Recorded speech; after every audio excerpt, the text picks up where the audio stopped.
Pronto, ótimo. Então vamos lá, pessoal. Boa tarde a todos.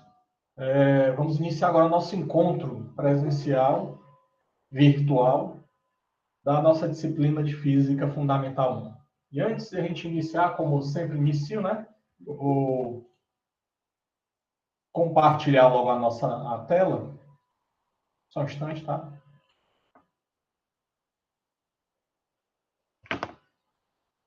E... Olha, meu filho. Professor, Oi. Oi, a João Vitória, Aves. a Vitória disse que não vai dar para ela vir por causa que falta energia no prédio dela e ela tá sem internet. Tudo bem. Tá certo. Justificado.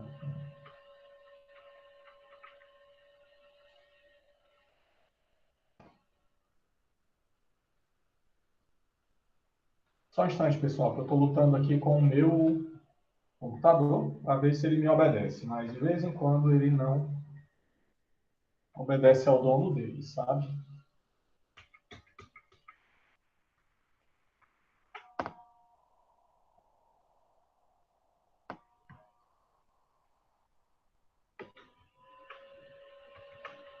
Vocês conseguem ver a minha tela?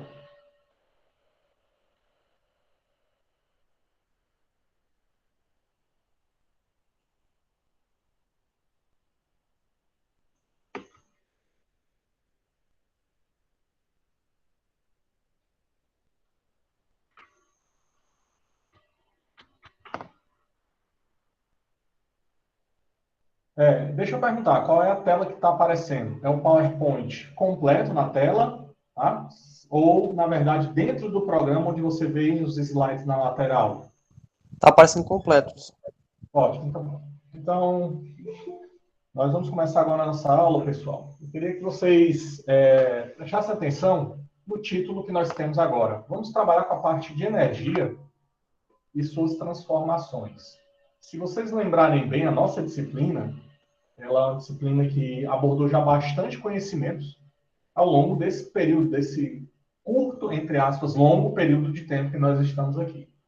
Quando nós começamos, nós falamos sobre a parte de medições, né, e sistemas de unidades, onde eu trabalhei com vocês a parte de números significativos, ordens de grandezas, e aí vocês, então, se apropriaram desses conhecimentos e avançamos no movimento unidimensional. Entramos na parte do movimento unidimensional, onde vocês viram aquelas equações do movimento que os conhecimentos já vinham acerca do ensino médio, que vocês já tinham dessas equações. Contudo, eu acrescentei novas informações de onde nós poderíamos chegar dessas equações a partir de uma ferramenta matemática que é o cálculo diferencial e o cálculo integral também. Então, com o cálculo diferencial e integral, vocês tiveram uma nova roupagem e souberam encontrar as novas equações do movimento com base em ferramentas matemáticas aparentemente simples, né, que foram as derivadas e as integrais. E aí abriu-se um leque de desenvolvimento da ferramenta matemática para vocês aplicarem na física. E aí vocês viram o movimento apenas em uma dimensão, onde o objeto estava se restringindo, ou apenas no movimento vertical, com aceleração se ele estiver nas cercanias da Terra, ou no movimento horizontal, né, em cima da superfície. Considerando que a superfície da Terra é plana, mas nós já sabemos que a nossa Terra ela é uma esfera, não é uma esfera perfeita, porque ela é achatada nos polos, tá bom? Embora muitas pessoas vão querer convencer vocês do contrário, que a Terra é plana, mas não caiam nessa falácia.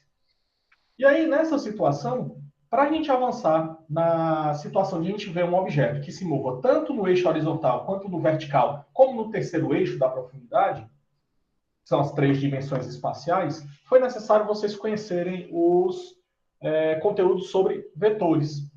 E aí vimos 2 produtos importantes, que até a gente vai abordar na aula de hoje, ou na verdade foi abordado lá no vídeo do professor, e eu vou só revisar, que o objetivo desse nosso encontro é a revisão, é que existem os produtos vetoriais e produtos escalares, e que vocês viram também lá em álgebra linear. Concordam?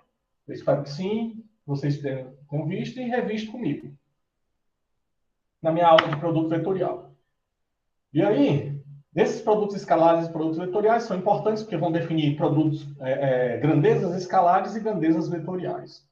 E aí a gente pode entrar no movimento bi e tridimensional, onde nós avaliamos o movimento apenas bidimensional, como vocês viram. O movimento bidimensional eu posso separar em dois movimentos, um movimento no eixo X e um outro movimento no eixo Y.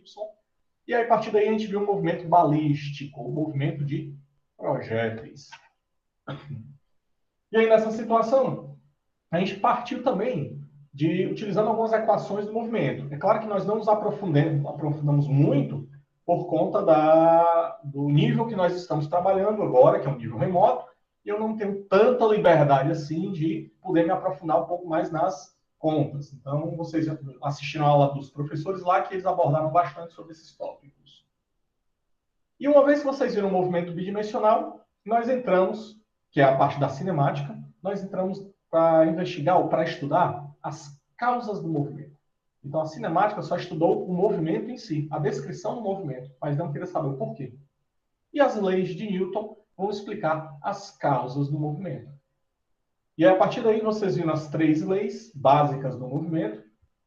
Existe até uma função diferencial que eu não sei, que foi demonstrada, até vocês já tiraram dúvidas comigo, né? Onde você tem uma taxa de variação para a segunda lei de Newton, onde essa taxa de variação vocês conhecem como somatório de todas as forças que atuam em um objeto. É igual ao produto da massa vezes a aceleração. Na verdade, isso aqui torna-se uma taxa de variação, que a gente vai ver mais ao final do curso, relacionada ao momento linear de um objeto, ou quantidade de movimento. E assim a gente vai revisitar essa segunda lei de Newton, com base nisso daqui, e lembrem, é uma taxa de variação, uma multiplicação, ou na verdade de um escalar, né, de um escalar, uma constante, por um vetor. Então a gente vai ver essas novas formulações, e a segunda lei de Newton, ela, na verdade, originalmente, ela é escrita por Newton, ela é escrita nesse formato. Tá? Depois de um tempo, a gente definiu como a força que você imprime a um objeto, seja para ela entrar no movimento, permanecer no movimento, ou ficar parado, porque vocês vão estudar como engenheiros civis e vocês não vão querer que os objetos movimentem-se, e sim você tem a estática de determinados objetos ou de determinadas estruturas. E aí, finalmente, terminamos essa parte da mecânica em si. E vamos abordar, agora, como foi abordado no vídeo do professor lá, a parte de energia. O engraçado é que cada vez que eu assisto os vídeos dos outros professores de física, cada mais você se vê um pouco na fala dos professores. Porque quando eu selecionei o vídeo, né, para vocês, a aula do professor começa bem parecido com o que eu falo, sobre o que é um conceito de energia. Que é um conceito bem difícil de você definir. E que vocês vão aprender, então, ou já sabem um pouquinho dos conceitos de energia, que é uma outra maneira de você investigar o movimento com base em outros conceitos, em outras equações. Então, é base, energia, é isso. E o que a gente vai ver é exatamente a parte da energia e suas transformações, mas não essas transformações como vocês vão ver na termodinâmica na física 2, mas sim as suas conversões em outras modalidades de energia. Então, por exemplo, se eu perguntar para vocês, vocês assistindo o vídeo, quais são as modalidades de energia que vocês conhecem? Podem escrever no chat ou falar no microfone, por favor.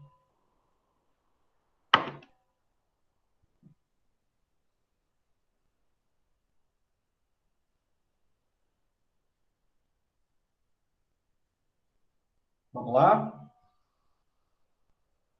Ótimo. A Gabriele também, eu entendi que ela pensou exatamente isso na energia cinética, na energia potencial, e o Lisandro também está dizendo na energia elástica. Ótimo. Então, nessa situação, eu posso definir, então, essa energia, a grosso modo, em duas modalidades, onde todas essas vão estar dentro dela.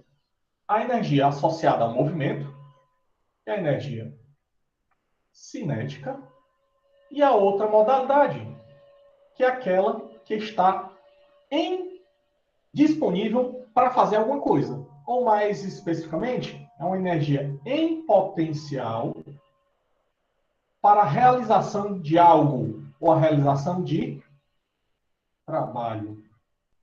Por isso que vocês devem ter assistido, e vocês já viram. Olha, o Robson também falou da mecânica, da elétrica, e aí muito bem. E aí, se eu posso até pegar o exemplo que vocês colocaram, a energia potencial. Na elástica, você acumula energia em uma liga quando você puxa. E aí, portanto, você tem uma energia potencial elástica, porque no momento que você solta as extremidades do elástico, ele vai utilizar essa energia para fazer alguma coisa. Na energia elétrica, também nós temos a energia potencial elétrica. Por exemplo, se vocês olharem para a tomada do quarto de vocês, vocês sabem que lá tem uma diferença de potencial elétrico de 220 volts RMS. Tá?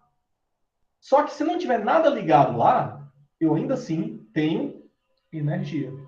Porque é uma energia em potencial para no momento que eu ligar qualquer instrumento, ela vai fazer com que os elétrons se movimentem pelo circuito desse equipamento e possa executar a tarefa que ele foi proposto. Certo? E a energia mecânica, vocês vão ver depois, que é nada mais que a somatória de diversas outras formas de energia, como a energia cinética, mais energia potencial, mais uma outra modalidade de energia que vai ser associada lá na física 2, a energia térmica. E aí, portanto, nos vídeos, quando vocês assistirem já da próxima semana, o professor vai abordar sobre também esse conceito da energia térmica, energia cinética, energia potencial. Somados, todos vão dar uma modalidade de energia, que é a energia mecânica, que, na situação do universo, é uma energia que mantém-se constante. Bastante, pessoal. E aí, nessa situação, já que a gente deu essa introdução, eu pergunto para vocês quais foram as dúvidas que vocês tiveram na aula que vocês assistiram. Vamos lá, ou na leitura dos materiais, que na verdade eu vou dizer para vocês o que é que vocês vão ter que fazer. O Raj, eu sei que tem uma dúvida. Eu vou deixar o Raj aí por enquanto de stand-by, que eu sei que ele já vou comentar a dúvida dele, que ele colocou nos comentários, mas eu quero saber dos outros. Vocês que assistiram, quais foram as dúvidas que surgiram, pessoal?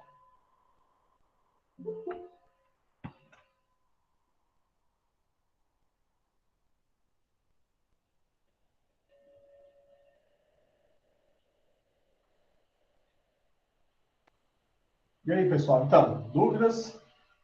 Então, vamos para a dúvida do Raj. Professor, Opa, pois não. professor, eu não sei se os meninos lhe disseram, mas é porque eu acho que hoje eu não vou conseguir participar da aula porque tá faltando energia na quadra todinha que eu moro. Já me avisaram, Vitória, viu? Não se preocupe não, tá bom? Obrigada, Você já está professor. justificado. Obrigada. Tudo bem. Mas se você puder ficar mais um tempo, ótimo, tá bom? Tá bom, é porque eu não sei se os dados aguentam. Tudo bem, então tá ok. Vamos lá, então. Raj, sua dúvida. Não era com relação à energia cinética, porque no final do vídeo o senhor até pegou e fez a demonstração, mas eu até esqueci, que era o porquê da fórmula ser aquela, por que a energia cinética seria proporcional a massa vezes a velocidade ao quadrado, dividido por 2. Eu coloquei. Não, Vídeo. o senhor lá no vídeo, o professor. Ah, o senhor do vídeo, né? É. Tá certo, já a gente vai chegar lá, tá? Mas primeiro, eu queria comentar o seu comentário acerca do lá não sei se foi você agora, estou em dúvida. Você colocou foi o cosseno de π? Foi você que falou isso? Foi. Sim, teve esse aí também. Bom, eu vou logo abordar essa daí, tá bom? Bom, a dúvida do Raj, pessoal, foi da seguinte forma. No minuto 16, por aí, 17. 16:59. Ótimo, bem preciso. O professor estava falando exatamente que um objeto, se não me engano, é um objeto que estava da força gravitacional. Pronto. É o trabalho da força gravitacional. E por quê? Digamos que você tem um sistema coordenado, tá? X, Y, onde um objeto aqui está em Y, né? E aqui em X. E ele está em uma determinada altura que eu vou chamar aqui numa cota YA. Esse objeto tem uma determinada massa M. E, portanto, a gente já viu que existe um peso associado a ele. Ok? Peso apontando sempre em direção ao centro da Terra. Centro de massa da Terra.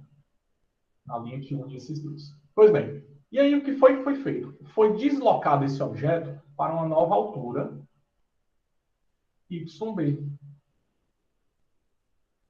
E aí, nessa situação, eu pergunto, a força-peso ainda continua nesse sentido, tá? Só que o deslocamento do objeto, ele saiu desse ponto e veio para cá. Eu vou chamar esse deslocamento de delta y, que seria a cota YB, ou a altura YB, menos o YA. Estou colocando em forma vetorial por enquanto, só daqui a pouco eu digo por que esse vetorial, porque ele está na direção J, chapéu. Tá bom? Beleza. Aí o que é que acontece? Então, nessa situação, quem vai ser o trabalho da força-peso? Eu represento o trabalho, pessoal, por essa letra aqui, o tal. No vídeo, o professor representa por W, não é homenagem ao professor Valber, não. Mas é porque em inglês, trabalho escreve-se dessa forma. E aí utiliza-se, então, só o W. E com certeza o professor já tem alguns anos de vida, né? Acabou adotando o trabalho como W. Eu gosto de utilizar o tal. Então, nessa situação, vamos lembrar o conceito que diz que o trabalho é nada mais que a produto escalar da força vezes o deslocamento. Ok? Isso. E aí, lembra que quando eu falei para a aula de vocês, da aula de vetores, que a gente ia abordar de novo o produto escalar, o produto vetorial? Então, aqui a gente vai entrar no produto vetorial. Então, nessa situação, quem é o trabalho da força-peso? É o produto escalar do peso com a distância, que é o ΔY. Mas, então, quem seria o valor do trabalho? Aí vocês aprenderam que era o módulo do primeiro vetor, módulo do segundo vetor, cosseno do ângulo entre eles. Pronto, aqui é que vai dar o tchan. Se eu pegar esses dois vetores, o vetor de deslocamento ΔY está nesse sentido. O vetor peso está nesse sentido. Portanto, o ângulo entre eles, o ângulo θ, é o 180 graus. E aí, Raj, tirei sua dúvida. Em termos de radianos, quanto é o ângulo 180?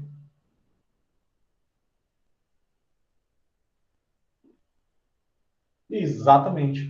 Aí o professor ele saltou direto porque ele já considera que as pessoas já têm esse conhecimento, né? Colocou como cosseno de π e o cosseno de π é menos 1. Por isso que esse trabalho da força-peso vai ser menos o valor do peso vezes o ΔY menos mg. O ΔY acho que ele chamou de h. mgh. Do mesmo jeito, esse h é porque vem de altura em inglês. Height. Ok? Pois é, eu tinha até eu fiquei meio com dúvida lá. Aí na hora que eu comentei, eu tava com dúvida. Aí depois no finalzinho foi que eu comecei a pensar e comecei a entender mais ou menos. Mas agora esclareceu mais. Pronto, ótimo. Que bom, então. Ótimo aí. Aí depois a gente vê a parte da velocidade, tá bom? Por conta do tempo que nós temos pouco tempo para fazer esse resumão, vou fazer um resumo. Aí, se der, eu volto à tua dúvida. Tá bom, Raj? Se não, me escreva de novo, que aí eu tento lá pelo fórum ou pelo comentário explicar, tá bom? Tá O certo. Robson, ok, obrigado. O Robson escreveu, me ocorreu se alguns assuntos podem se juntar a aplicações de energia, movimento, atrito, deformações, e como podem ser cobrados? Podem sim, Robson. Com certeza, o conceito de energia vai estar inserido em tudo isso. Como, por exemplo, o movimento, vocês vão ver que é possível também você descrever, encontrar a resolução de exercícios do movimento com base na energia. Tá? E o atrito é nada mais que um tipo de interação que ocorre entre duas superfícies, tá? E que você vai ter uma força que nós associamos à força de atrito, em que ela está associada à dissipação da energia. Então, quando você tem uma situação de forças conservativas, nessas forças conservativas, que eu acho que o professor vai falar isso mais à frente, é quando você tem forças que eles não dissipam energia. Então, isso quer dizer que uma modalidade de energia é convertida integralmente na outra modalidade de energia. Então, por exemplo, se eu tenho esse... Deixa eu ver se vocês conseguem ver. Só um instante, pessoal, que eu vou ver aqui. Se vocês estão vendo aqui, então, olhando para mim, com o pincel, em relação ao solo, ele tem uma determinada altura e, portanto, tem energia potencial. No momento que eu solto o pincel, ele vai reduzir sua altura, e quando ele reduz sua altura, quer dizer que ele reduziu sua quantidade de energia potencial. Se a força envolvida é conservativa, isso quer dizer que a energia potencial não foi perdida, mas foi transformada em outro formato de energia, que é a energia cinética. E, portanto, ele ganha energia cinética que se transforma isso em velocidade. E nessa situação, então, se eu perdi, entre aspas, 10 pacotes de energia potencial, eu vou ganhar 10 pacotes de energia cinética. Mas se eu tiver o atrito nesse meio, como, por exemplo, se essa caneta está se movimentando no meio de um fluido, parte dessa energia potencial pode ser perdida para o meio, fazendo só simplesmente aquecer o meio. E se aquece, parte da energia vai para o movimento, mas parte da energia vai para aquecer o meio, reduzindo a quantidade de energia potencial que é transmitida totalmente para a energia cinética. Então, você sim, Robson, pode entrar nessa situação de ter esse casamento dessas diversas situações. E se for cobrar, eu cobro exatamente nesse formato. Querendo saber, por exemplo, quanto de energia foi perdida pela força de atrito. E aí vai. Ok, Robson? Já na parte de deformações eu não vou cobrar. Não está no nosso escopo as deformações do momento. Tá? Embora vocês vão ver mais à frente. Então, eu vou fazer uma apresentação rápida, pessoal. Sei que hoje tem muito conteúdo para vocês verem. É capaz de eu não conseguir terminar a parte que eu quero, que é um pouco de resolução de exercícios. Vocês estão vendo que eu estou tentando fazer.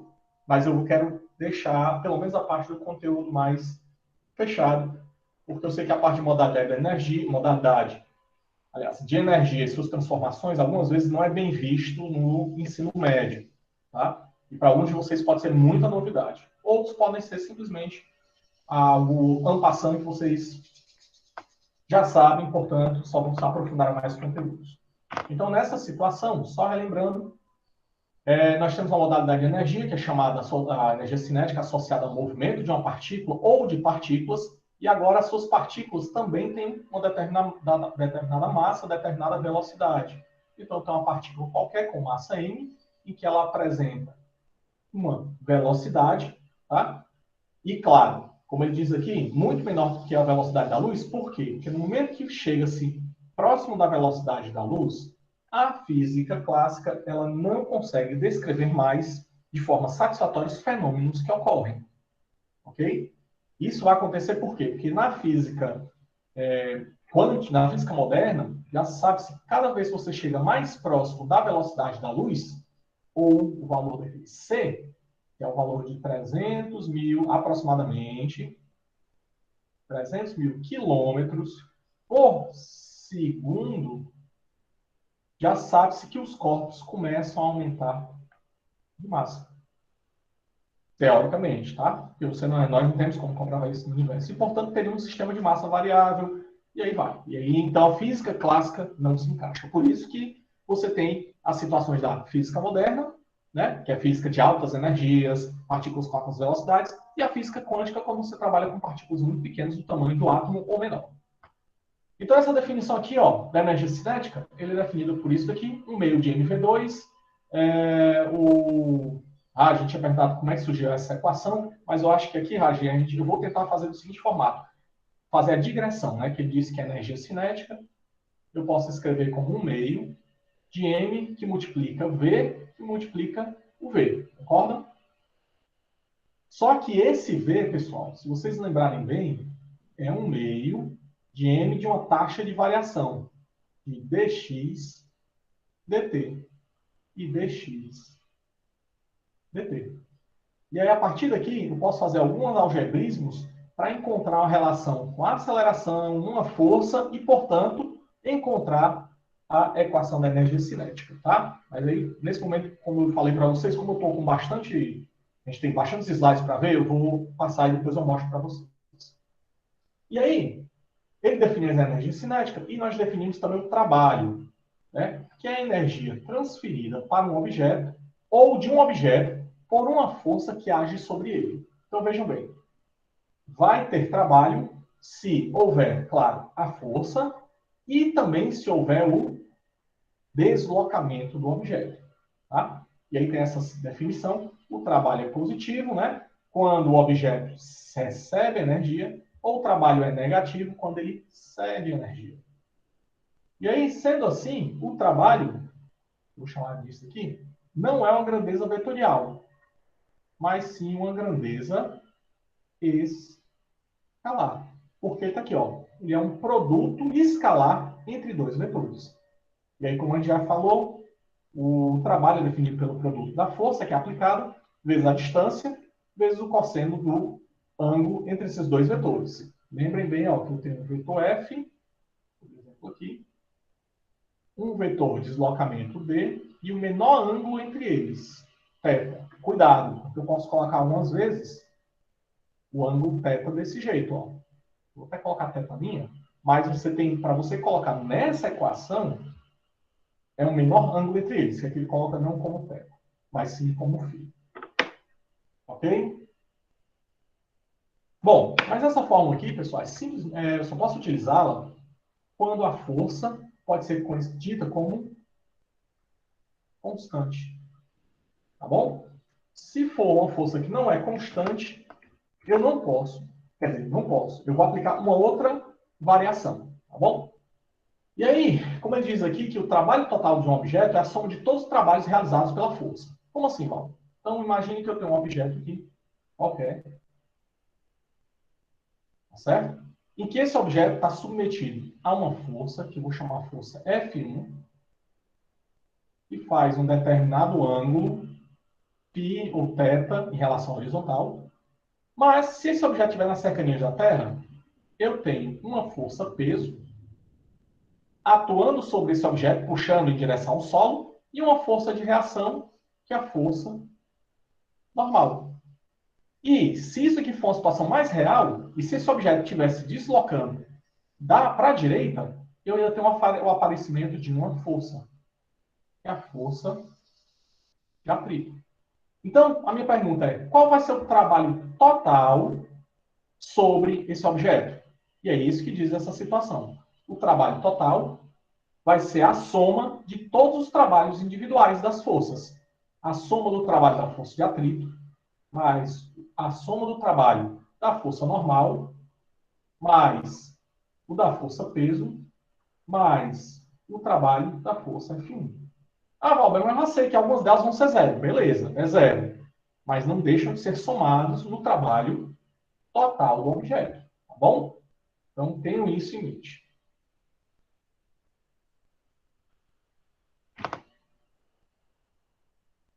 E com base nisso, nós chegamos em um teorema importante da física, que é o teorema trabalho e energia cinética. No caso dessa partícula, o trabalho e energia cinética, a gente pode encontrar que esse teorema diz que a variação da energia cinética do objeto é igual ao trabalho de uma força que atue sobre ele. Como assim? Se eu tenho um objeto de massa m qualquer, tá?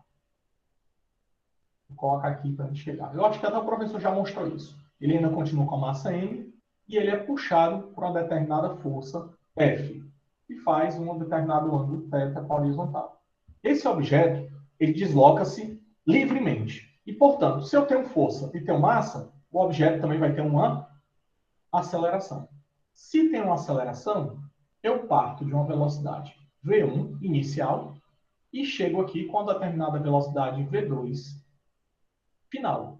E aí, portanto, a energia cinética final desse objeto é determinada por 1 meio de mv2 ao quadrado. A energia está com 2 aqui. A energia cinética inicial é 1 meio de mv1 ao quadrado. Igualando esses rapazes, ou na verdade igualando, é fazendo a diferença entre eles, eu tenho uma variação da energia cinética. A energia cinética no ponto 2 menos a energia cinética no ponto 1. E isso equivale a quem? Ora, se daqui para cá eu me desloquei um determinado comprimento, eu tenho uma variação de um vetor ΔX, que é a variação da posição inicial e da posição final, que eu podia chamar também de x2, posição x1, e aí, portanto, eu tenho um trabalho associado a esse rapaz. que é força que foi aplicado, né? Escalar ΔX. E, portanto, eu tenho exatamente que o trabalho necessário para deslocar desse ponto para esse é exatamente igual à variação da energia cinética entre esses dois pontos. E, portanto, é o teorema trabalho em energia cinética. Tá? E aí, portanto, chega nessa outra formulação que a energia cinética final, de novo, ó, por que utiliza esse K? Kinetics. Kinetics. Para quem jogou o Nintendo Wii, tem um módulozinho chamado Kinetics. Se não me engano, acho que é assim que se escreve. E é por isso que vem o nome cinético. Energia cinética. Tá? Opa. E aí, portanto, chegamos nesse teorema. E aí, a partir daí, a gente pode utilizar esse teorema trabalho-energia para calcular os trabalhos das diversas forças. Uma delas é o trabalho realizado pela força gravitacional. Como vocês viram, né, que eu falei da força gravitacional, esse trabalho é realizado sobre uma partícula, né, de massa m durante o deslocamento, e aí ele coloca como o trabalho da força gravitacional como sendo mgd cosseno de θ, porque parte isso.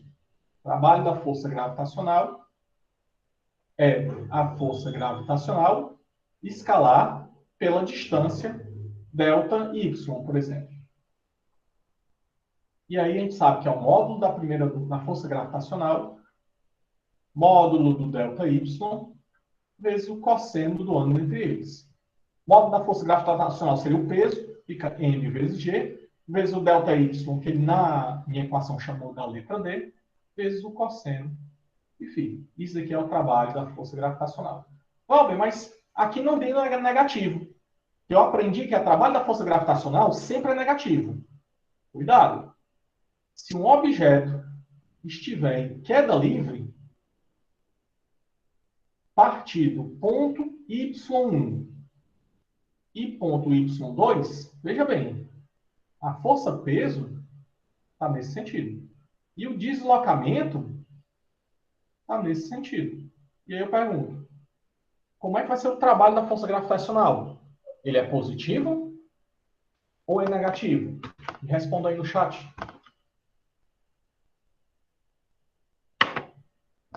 Ou... É positivo, porque ele vai multiplicar. Porque o cosseno deles é zero. Cosseno zero, valor mais 1. Então, por isso, cuidado com aquelas regrinhas que vocês devem ter aprendido, tá bom? Tudo depende de como está se deslocando o objeto, tá? Beleza. Então, foi visto isso daí. E aí, o trabalho agora sim, para levantar e abaixar um objeto, aí sim, se você levantar naquele referencial, como eu coloquei para vocês, partindo do Y1 para o Y2, aqui sendo a força-peso e o deslocamento ΔY nesse sentido, aí sim você vai ter o valor do trabalho, né, dessa força, sendo menos o valor da aceleração, trabalho da força gravitacional.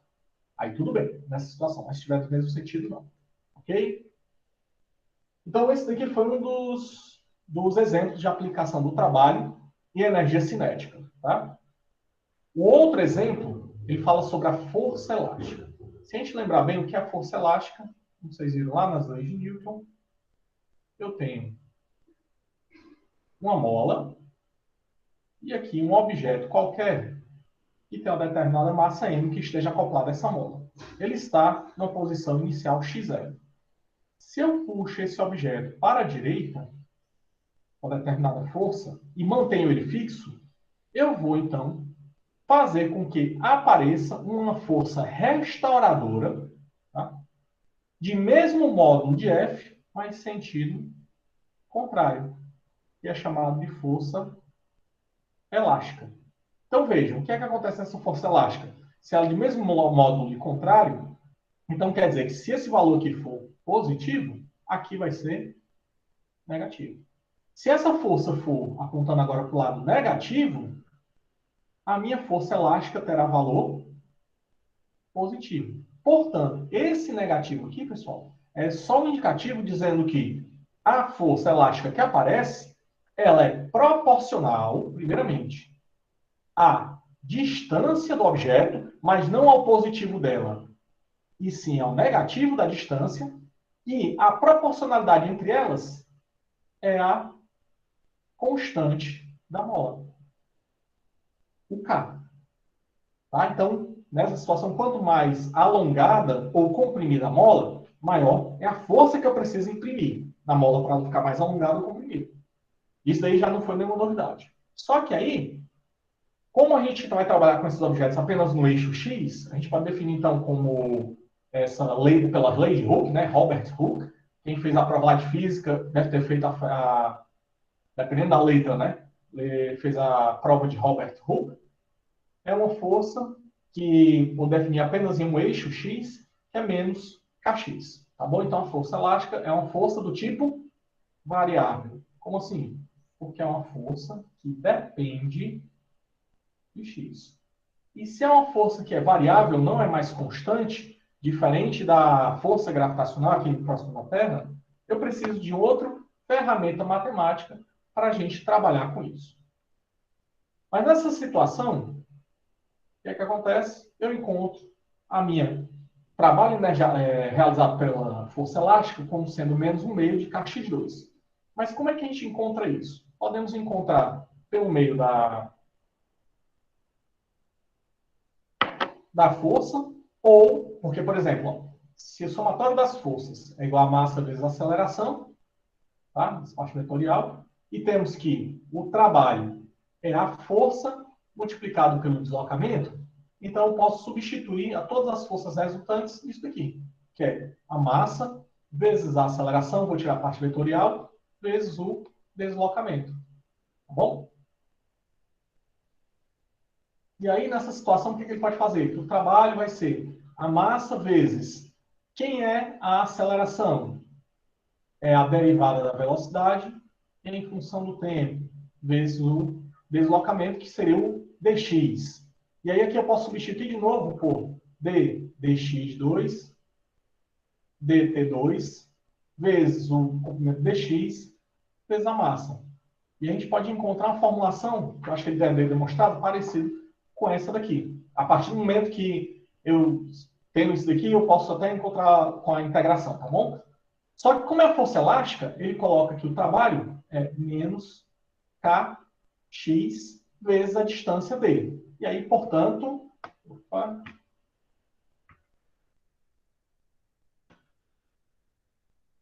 calma, só um instantinho. Não aparece aqui, senão vocês vão se confundir. Eu vou chegar lá agora, depois eu falo. Professor, uma Oi. dúvida. Na aula lá que o professor lá estava falando, da Unicamp, ele colocou que trabalho era igual ao, por exemplo, ele decompôs, né? Então, força em X seria o trabalho na força, trabalho em X seria força em X vezes deslocamento em X, né? Só que aí ele Sim. pegou e foi integrar isso e usou o dx, né, que seria deslocamento em X, como o dx mesmo da integral. Por que que acontece isso aí? Confundiu bastante. É exatamente aqui, ó, rádio. Que é quando você tem uma força variável. Vamos pegar então esse exemplo, por isso que eu apaguei ali, porque eu já estava entrando numa situação que é de força variável, mas que eu ainda não tinha dito, que seria o trabalho da força variável, é nada mais que a integral, tá, da minha força no eixo x, tá, que depende de x, dx partindo do x1 até o x2. E aí é que vem exatamente, uma vez que a gente já definiu isso, eu vou fazer do seguinte formato. Eu vou ter uma mola aqui, e vou ter um objeto de massa m. Ele vai partir inicialmente de um ponto x1. E aí eu vou aplicar uma força sobre esse objeto, que agora ele vai para ponto x2, tá bom? Mas ainda continua com a massa m. E a força aqui, claro, vai ser uma força variável. Então, nessa situação, ó, como ele está só se deslocando em cima do eixo x, eu posso utilizar essa integral. Então, o trabalho vai ser quem? A integral da minha força dx partindo do x1 até o x2. Tá? Mas quem é essa força aqui? Essa força é a força que eu estou aplicando. Mas vocês concordam comigo que Para eu calcular o trabalho, eu vou ter uma outra força aqui, que é a força elástica, que para ele permanecer em x2, eu tenho que aplicar uma força F que seja de mesmo módulo, mas de sentido contrário, né, claro, da força elástica. Tá? Então, nessa situação, se eu calcular o trabalho dessa força elástica, é nada mais do que a integral da minha força elástica, partindo de x1 até x2, dx. Mas quem é essa força elástica? Foi definido anteriormente. A força elástica é menos o K que multiplica o x. E aí, então, eu vou substituir essa integral, ou essa equação, dentro da minha integral. Então, vai ficar trabalho da força elástica é a integral de menos kx dx de x1 até x2. Então, eu vou ficar com o trabalho da força elástica. Como K é constante, eu posso tirar da integral. Menos K da integral de x dx de x1 até x2. E, portanto, o trabalho da força elástica é menos. Quem é a integral de x dx? X ao quadrado sobre 2, definida de x1 até x2.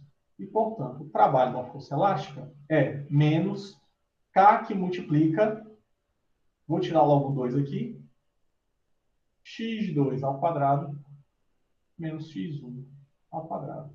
Pronto. Que é bem aqui que nós chegamos nessa equação, viu, Raj? É por conta exatamente do processo de integração. Foi por isso que saiu o meio, né? E o x inicial ao quadrado, x final, né, negativo. Por Aí, conta da desse... mesma forma, a energia cinética é da mesma forma, né? Você vai integrando e vai achando dessa forma aí. Só que na energia cinética é mais fácil, tá? Mas você, sim, vai chegar exatamente dessa forma. É bem mais simples. Porque a energia cinética é só um termo mgh, tá? M constante, G constante. Ok?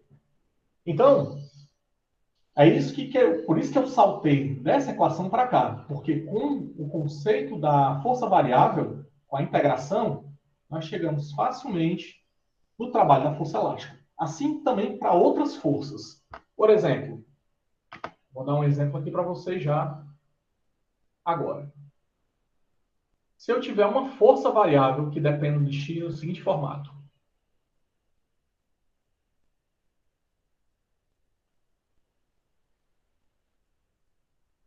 Pode ser questão de prova, tá bom? Essa força é uma força que varia dessa situação. Qual vai ser o trabalho dessa força de um objeto que esteja submetido a ela? Tá? Essa força ali.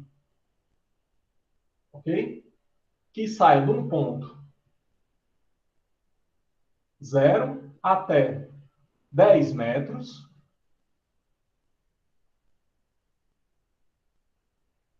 Qual é o trabalho dessa força para colocar esse objeto daqui para cá?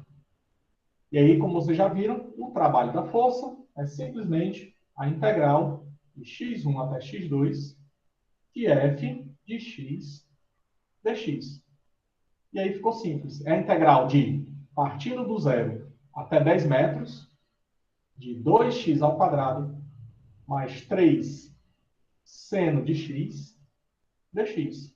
Separa em duas integrais.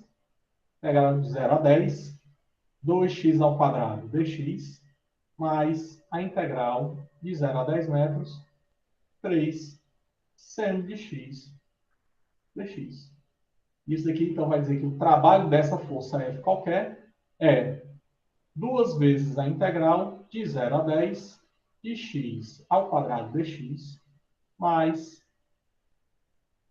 3 vezes da integral de seno de x dx, de 0 a 10. Então, a primeira integral vai me dar, o trabalho da força é 2 vezes x ao cubo sobre 3, de 0 a 10. Mais 3 vezes, lembrando, qual é a integral do seno?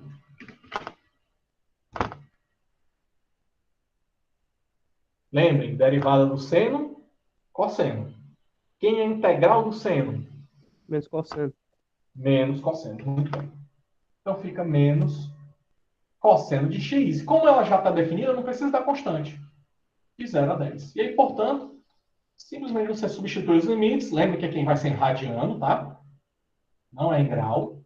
Tá? E calcular o trabalho da força F.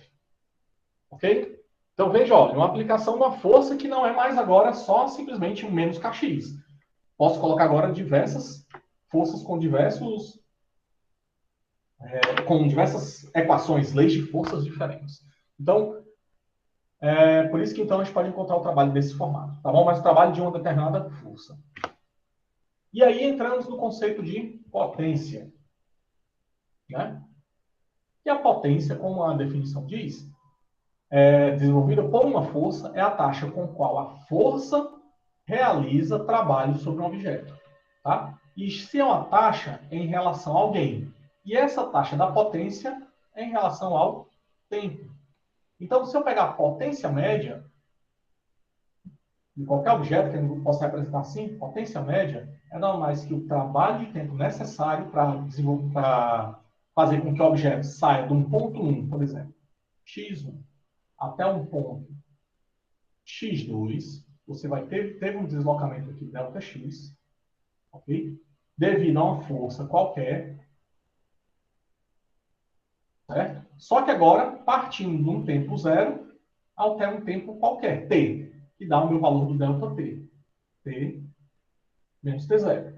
Ok? E aí, sabendo disso, eu consigo determinar o trabalho pelo intervalo de tempo. E aí, sendo trabalho pelo intervalo de tempo, ora, quem é o trabalho? É o produto da força vezes o deslocamento dividido, isso aqui, ó, temos, não vezes, é o produto escalar dividido pelo intervalo de tempo que é ΔT. Ok? Só que isso aqui, em termos substituindo já pelo resultado do produto escalar, é o módulo do primeiro vetor, módulo do segundo vetor, vezes o cosseno do ângulo entre eles, dividido pelo ΔT. Continuando aqui, então, temos que a potência média vai ser quem? Ora, a distância aqui é nada mais do que o meu ΔX. Então, fica F, e multiplica ΔX, e multiplica cosseno de θ, tudo isso dividido pelo tempo. Aí eu vou pegar quem é ΔX sobre ΔT, pessoal. Muito bem, a velocidade média. E assim encontramos que fica F vezes a velocidade média vezes o cosseno do ângulo θ. Opa, mas eu vi isso daqui bem aqui embaixo. E é exatamente isso. Ó. Eu posso também definir a potência média como sendo produto da força, a velocidade média e cosseno do ângulo entre os dois. E se eu quero saber algo instantâneo, tá? A potência instantânea, eu vou pegar a potência instantânea é o limite de quem? Do meu, a variação do trabalho sobre a variação de tempo. Quando ΔT Professor, tende a zero. E isso daqui nos dá uma taxa de variação do trabalho professor, em função do tempo. Pois não? só uma dúvida. Então, eu estava lembrando aqui da questão da multiplicação de vetores, que tem as fórmulas que a gente decora e tal. Nesse caso aí, se eu for multiplicar dois vetores, basta eu multiplicar o módulo dos dois e o ângulo entre eles, é isso? Pegar o cosseno do ângulo entre eles?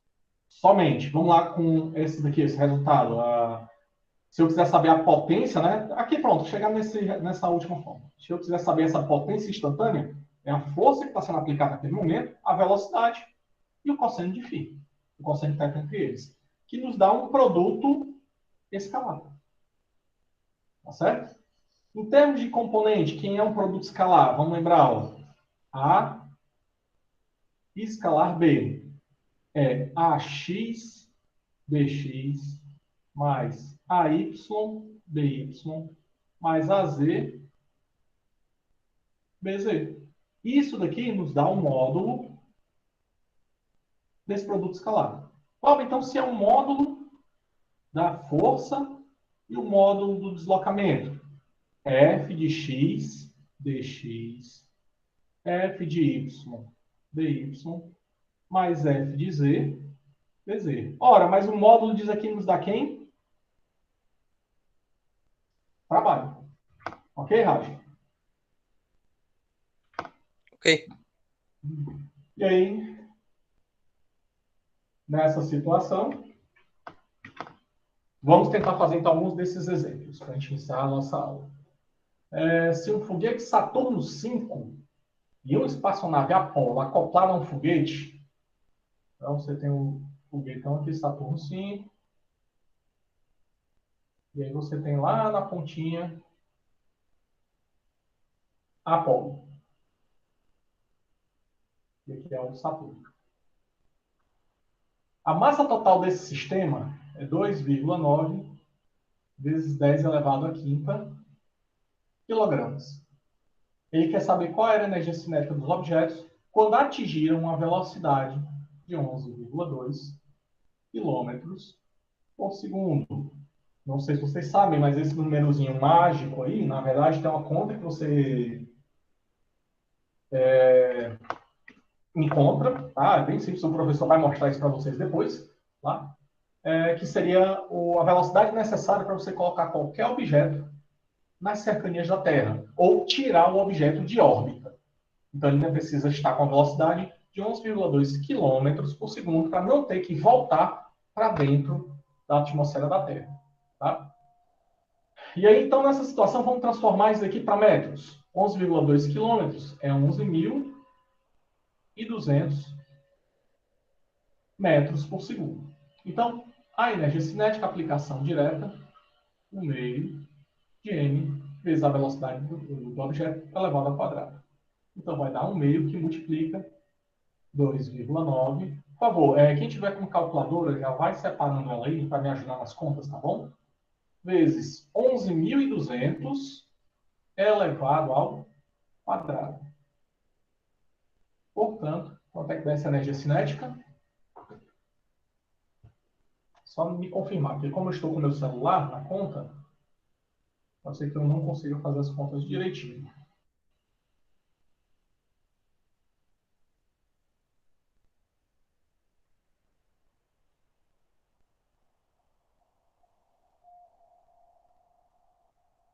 Aqui o meu deu aproximadamente 1,8 vezes 10 elevado à oitava vezes esse 10 elevado à quinta. E, portanto, vai dar 1,8 aproximadamente vezes 10 elevado a 13, a unidade de energia, joules. Confiram aí para mim se é isso mesmo, por favor.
E aí, pessoal?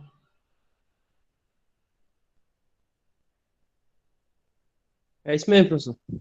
Ótimo, então que bom. Vou colocar aqui no chat já o formulário, tá bom? Para vocês preencherem a lista de frequência. E aí eu vou colocar só para vocês aqui na tela essa próxima equação, para vocês pensarem em 5 minutinhos. Então, um bloco de gelo flutuante acolhido por uma correnteza que aplica esse bloco, aplica essa força nesse bloco, fazendo com que ele sofra esse deslocamento. Eu quero que vocês determinem para mim qual o trabalho realizado pela força sobre o bloco durante esse deslocamento.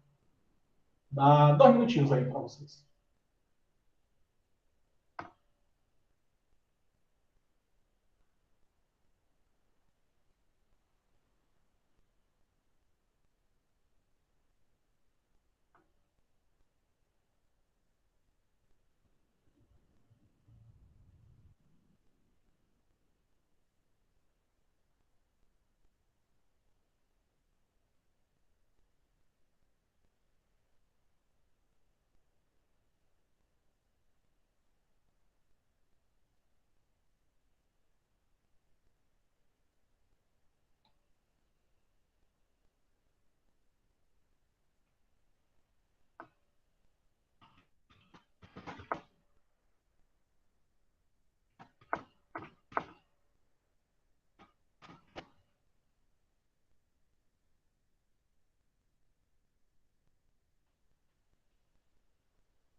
Quem terminar o exemplo, vocês podem me escrever aí no chat, só dizendo assim, terminei e o resultado, pode ser?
Ótimo, Raj. Vamos só esperar outra pessoa aí terminar para ver, tá bom?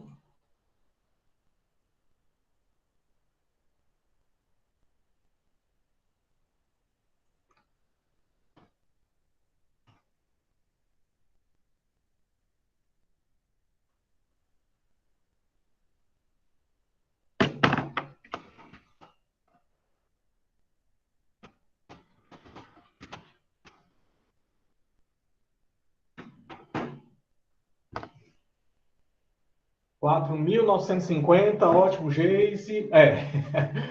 Vamos ver então, além de outra pessoa, além da Geisa e do Raj, para saber se é isso mesmo. Pior que eu não tenho, como sempre, né, eu não tenho as respostas, então...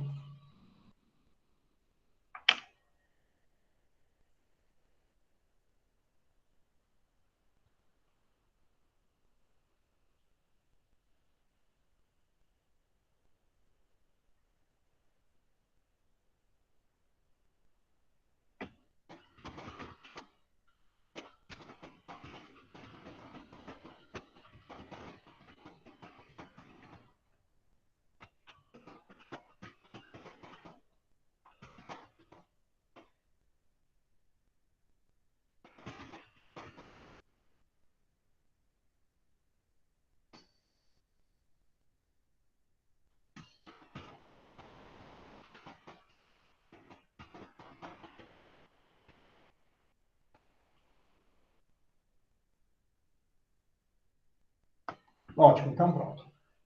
Vamos lá, vamos para o exercício. E eu quero que você me ajude. Então, se eu tenho esse bloco, se você quer saber o trabalho realizado, nada mais que F escalar D, ok? Nessa situação, eu poderia querer saber qual é o trabalho realizado sabendo o ângulo entre eles. Mas vocês já viram comigo que, se eu quiser saber o valor escalar da multiplicação dos dois vetores, eu pego f de x multiplicado por dx mais f de y dy mais f de z dz. Nessa situação, eu não tenho um componente no terceiro eixo, z. Então, tenho que o trabalho, que vai ser igual ao módulo f escalar pela distância, vai ser o produto de 210 newtons multiplicado por 15 metros mais menos 150 newtons, observem os sinais, viu, pessoal? Multiplicado por menos 12. E aí, nessa situação, ficou simples. 210, que multiplica 15, 3.150 mais 1.800. E resultado, o trabalho dessa força F, lembrem que a gente tem que colocar sempre o subscrito para dizer que força é essa. 4.950 Joule. Não esqueçam das unidades, pessoal. Mesmo nas provas de vocês, quando eu pedi para vocês colocarem lá o resultado, o aluno colocou 10. Mas 10 o quê? Bananas? Laranjas? Ou metros? Então, tenham cuidado. A resposta de vocês, mesmo nesse ambiente online, pessoal, tem que ter o seu número, a sua unidade. Quem não colocou, como sempre, né, vocês vão ter alguns redutores por conta disso. Ok? Então, bem tranquilo, bem fácil de encontrar, porque podia pensar da seguinte forma. Ah, eu tinha que aplicar a força F, saber a posição da força D e o ângulo entre eles. Calculava o ângulo e calculava para aquela outra forma. Tudo bem. Também é para dar o mesmo resultado. E essa daqui. Uma mola e um bloco são montados como nessa figura aqui mostrada, 7.10, que é esse rapazinho. Quando o bloco é puxado para o ponto x mais 4 centímetros, eu vou desenhar bem aqui. Vou colocar aqui o ponto 0. E aqui o ponto x1, 4 centímetros. Devemos aplicar uma força F, cujo módulo dela é 360 newtons, para mantê-la na posição. Então, aqui já diz que a força elástica vai ter o mesmo módulo da força F. Afinal, para manter essa posição. Puxamos agora o bloco para a posição 11 centímetros. Vou chamar x2.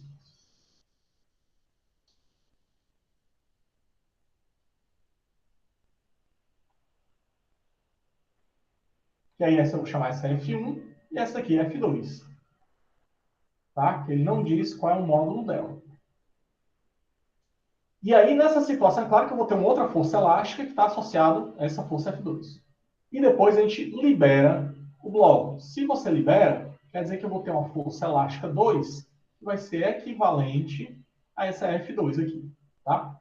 Ele quer saber qual é o trabalho realizado pela mola sobre o bloco quando ela se desloca do x mais 5 centímetros para o mais 3 centímetros, no item alfa.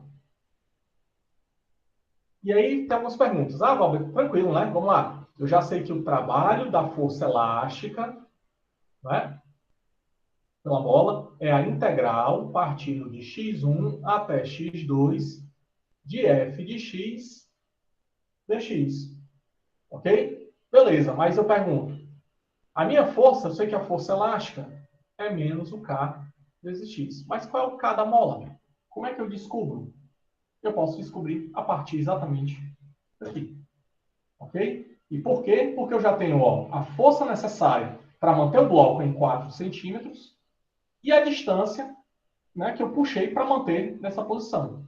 Então, eu tenho aqui a força dividido pelo K menos o x. Ou, na verdade, eu quero saber o K, então eu vou fazer aqui.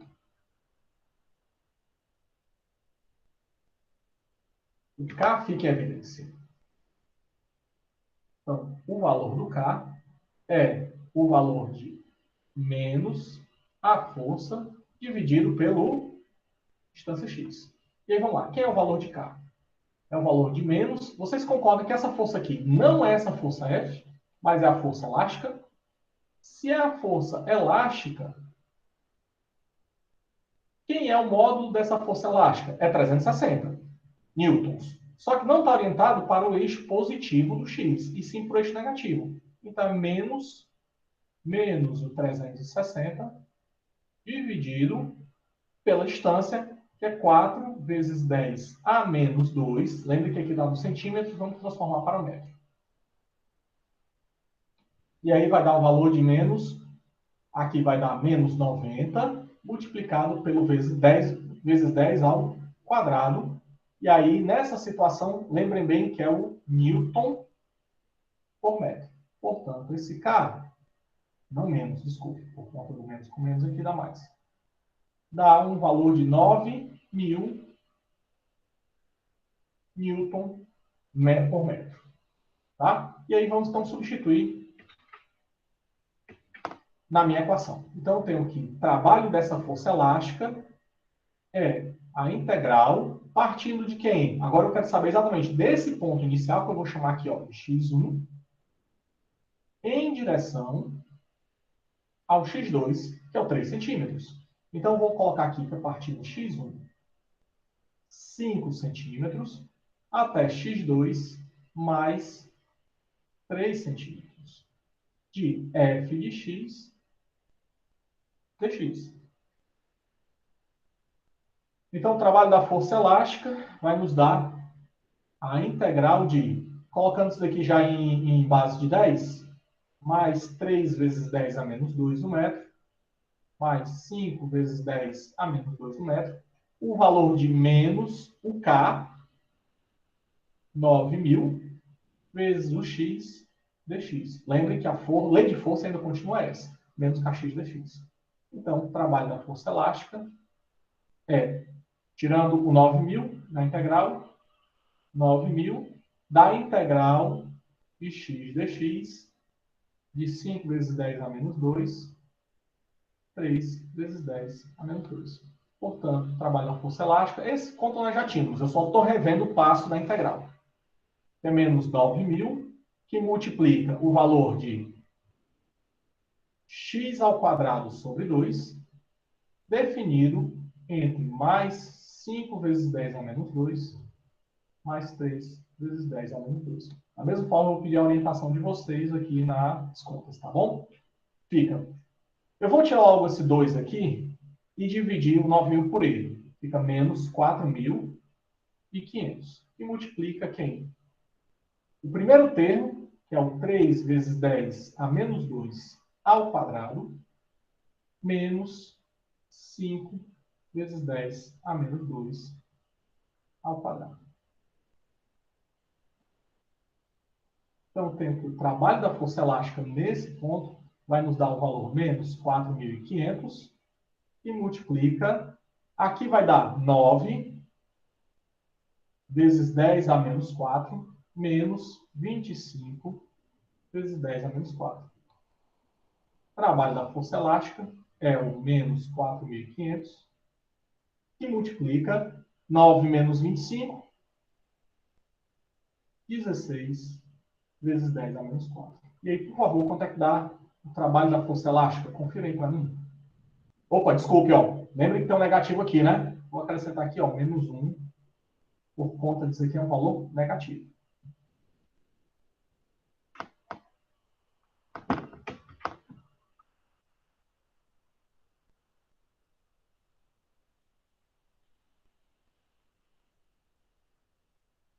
Aqui no meu deu mais 72.000 multiplicado por 10 a menos 4.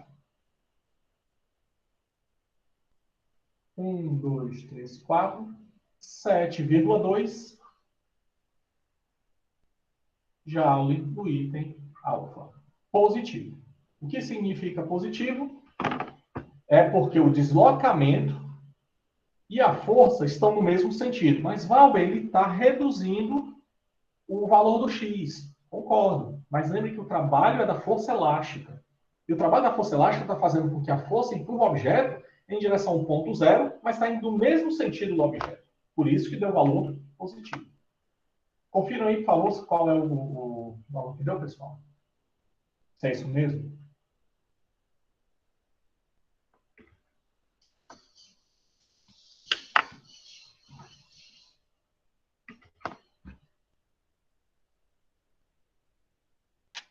Ótimo, Guilherme. Que bom. Então é isso, pessoal. A aula de hoje, então, foi isso. O que vocês... que eu reservei para vocês hoje, na nossa aula. Só um instante.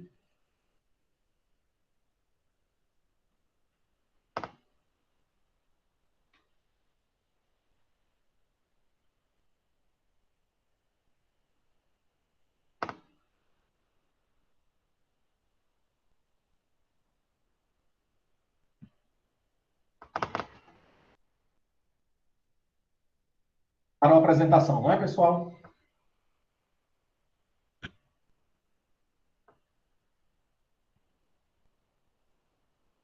Ótimo. Então, vou parar aqui a gravação. Bom, então, pessoal, é isso mesmo na nossa aula de hoje, de